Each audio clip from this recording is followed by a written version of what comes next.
Halo teman-teman, sehat selalu, masih semangat. Oh ya, saya hampir lupa ya untuk bisa memberi ucapan selamat kepada Anda pendukung Bayern Munchen. Saya juga Bayern Munchen karena pagi tadi atau di minggu pagi waktu Indonesia bagian Barat, Sabtu waktu di sana, Munchen telah mengunci paruh musim pertama di Bundesliga Jerman dengan menjadi juara. 43 poin dalam 17 pertandingan.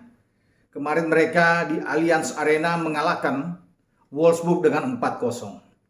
Kemenangan mereka ke-14 pada musim ini atau di paruh pertama dengan 1 imbang, ada 2 kekalahan.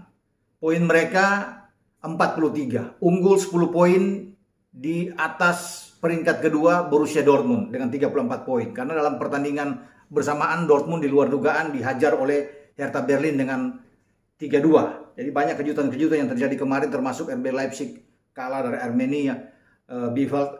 Dan saya akan berbicara soal Munchen ini. Ini luar biasa.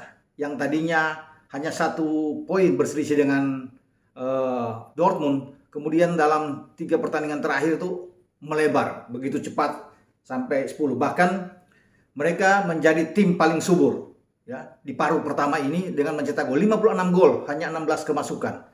Lebih tinggi dari semua tim. Kemudian gawang Manuel Neuer juga kebobolan paling sedikit ya, dengan 16 gol yang saya sudah katakan tadi di antara semua tim. Robert Lewandowski sementara memimpin klasemen ya, dengan 19 gol. 6 gol bahkan di atas jagoan dari Dortmund, itu Erling Haaland.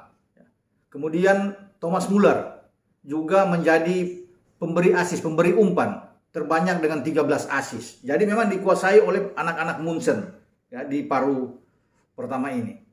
Jadi bagaimana mereka betul-betul menguasai Bundesliga, dan sebenarnya sudah tidak perlulah ya mereka bermain di Bundesliga, terlalu jauh ya kualitas mereka. Seperti mereka main-main saja ya dengan tim-tim yang lain, memberikan angin segar, memberikan harapan dengan selisih poin yang sudah dekat, kemudian menjauh lagi nanti di paruh musim kedua, begitu juga ujung-ujungnya akhirnya mereka juara juga. Jadi itulah Munchen, satu-satunya tim yang ada di Jerman yang memang punya DNA juara, bukan di Bundesliga, tapi mereka lebih mentargetkan di Eropa, di UCL, karena di UCL juga mereka tidak terkalahkan dalam 6 pertandingan. Ya, nantinya mereka akan bertarung di babak perempat final ya, menghadapi Salzburg. Saya pikir ini akan aman buat mereka untuk terus melaju ke sampai babak perempat final. Jadi itulah kabar mengembirakan bagi Anda pendukung Bayern Munchen, bahwa Munchen sudah menyelesaikan seluruh pertandingan sebelum mereka libur Natal ya, atau sampai tahun baru, di mana mereka akan bertanding kembali pada awal Januari. Mungkin di tanggal 8 ya mereka akan turun lapangan lagi setelah 2 pekan mereka istirahat. Dan sudah bisa dipastikan ketika mereka juara di musim paruh pertama ini, pasti mereka akan mengunci gelar pada saat musim panas di bulan Mei akan datang.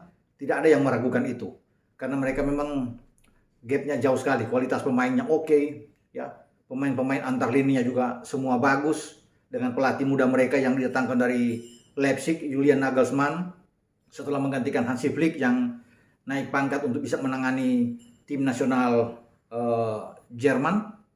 Dan kita hanya akan menunggu. Saya pikir tidak akan banyak berbicara di Bundesliga, karena menunggu di UCL aja.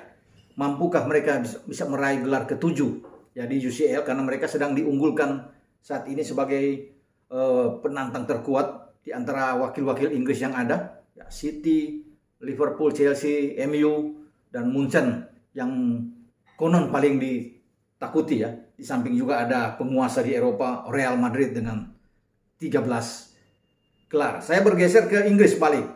Nah, The Gunners Arsenal kemarin menang melawan Leeds 4-1. Ini kemenangan ketiga beruntun mereka. Setelah ada 2 kena tamparan keras, ya, gimana dikalahkan dari MU dan Everton. Kemudian mereka menang dari Soton, menang dari West Ham, ya.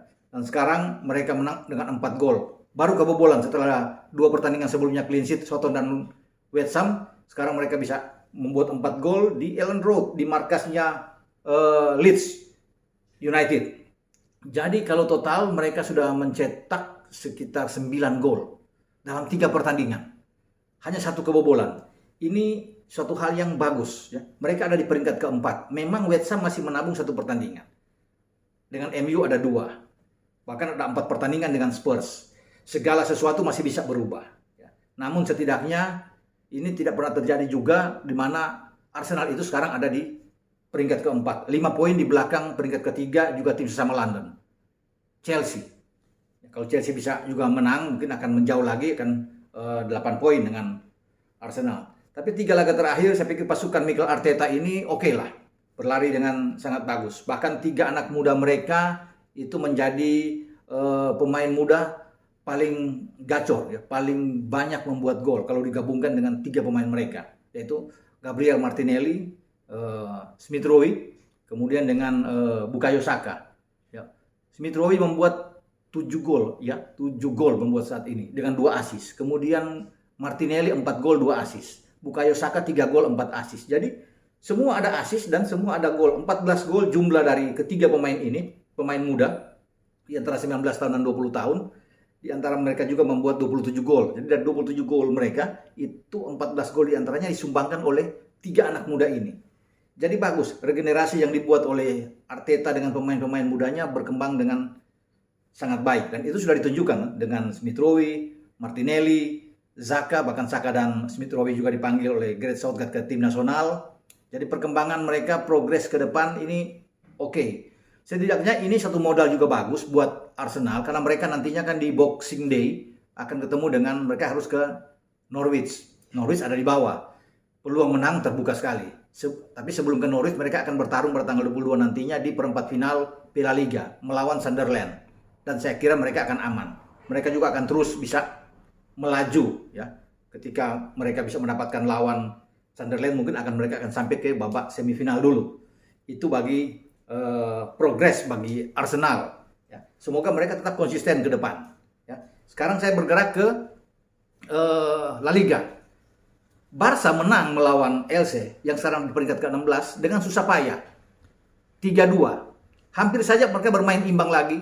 Setelah bermain 2-2, untung di 5 menit terakhir Nico Gonzalez bisa menentukan kemenangan mereka 3 poin di Camp Nou, di kandang mereka. Kalau mereka tertahan lagi, ini semua mereka akan semakin tenggelam. Jadi saya lihat permainan mereka memang belum begitu bagus di tangan Xavi ini, ya. Ya, masih banyak kendala untuk ke depan. Mereka masih terpaku di peringkat ke-7, ya, 27 poin. Masih 15 poin di belakang pimpinan klasemen seteru mereka, yaitu Real Madrid, ya. Dan Barca ini akan memainkan pertandingan tunda yang seharusnya bermain di pekan keempat, nantinya berbahaya pada pekan depan di hari Selasa itu melawan Sevilla.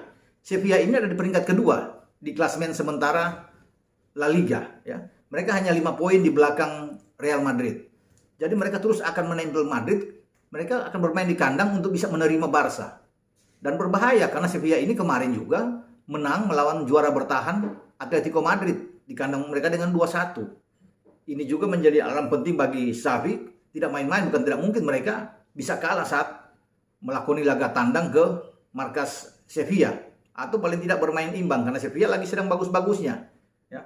Kalau mereka agak sulit dengan Osasuna aja bisa draw. Kemarin juga hampir draw melawan Elche yang ada di peringkat ke-16. Elche itu hanya membuat 15 poin sejauh ini, ya, dalam 17 laga mereka. Itu hanya terpaut 2 poin di atas Cadiz yang berada di ambang zona merah, ya, di zona degradasi. Cadiz 13 poin. Tapi Barcelona itu mendapat perlawanan yang luar biasa di kandang mereka dari tim yang berada jauh di bawah. Ya. Sempat memang unggul 2 gol, tapi kemudian disamain 2-2. Nyaris saja sebelum ada penyelesaian akhir yang bagus dari seorang anak muda seperti Nico Gonzalez. Jadi banyak PR bagi Xavi yang menukangi Barca saat ini. Setelah mereka out, tersisih di UCL, ditendang oleh Bayern Munchen, mereka turun ke Liga Malam Jumat bermain di Liga Eropa. Dan dalam undian juga tidak main-main. Barca itu ketemu dengan Napoli, ya, wakil dari Serie A di Italia. Jadi ini berbahaya juga. Napoli tidak main-main, bukan tidak mungkin menyulitkan Barca dan menyingkirkan bahkan Barca untuk tidak terlalu lama berada di Liga Eropa. Karena Napoli dengan materi pemain yang menjanjikan, yang juga bisa memberikan perlawanan. Kalau tim-tim seperti Elche, seperti Cadiz yang mampu menahan Barca, ya, Granada juga yang pernah menahan Barca, Osasuna, ini bahaya bagi Barca kalau ketemu dengan Napoli. Jadi PR masih banyak buat Xavi ke depan bersama dengan Barca kalau dia ingin mengembalikan permainan Barca. Jadi harus tetap terus bekerja keras bersama dengan Blaugrana ini.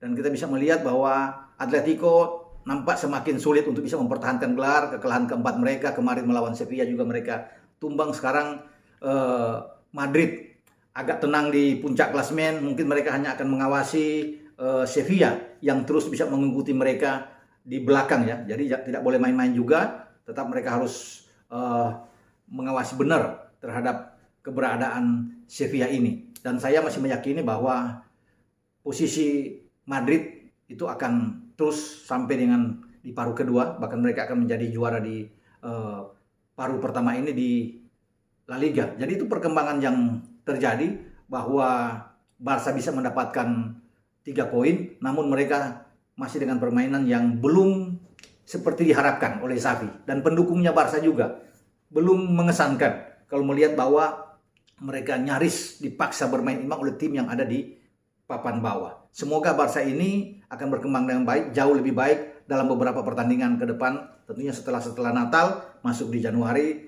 ada perkembangan terbaru yang bisa membuat mereka termotivasi kembali, permainan mereka kembali juga, dan bisa bersaing di 4 besar. Kita akan tunggu itu ke depan. Sampai di sini pembicaraan kita dengan Bayern Munchen yang menjadi juara di paruh musim Bundesliga, Liga Jerman. Kemudian bagaimana Arsenal yang sudah makin mantap di posisi keempat, serta Barcelona yang meraih 3 kemenangan dengan susah payah di hadapan publik mereka. Ciao.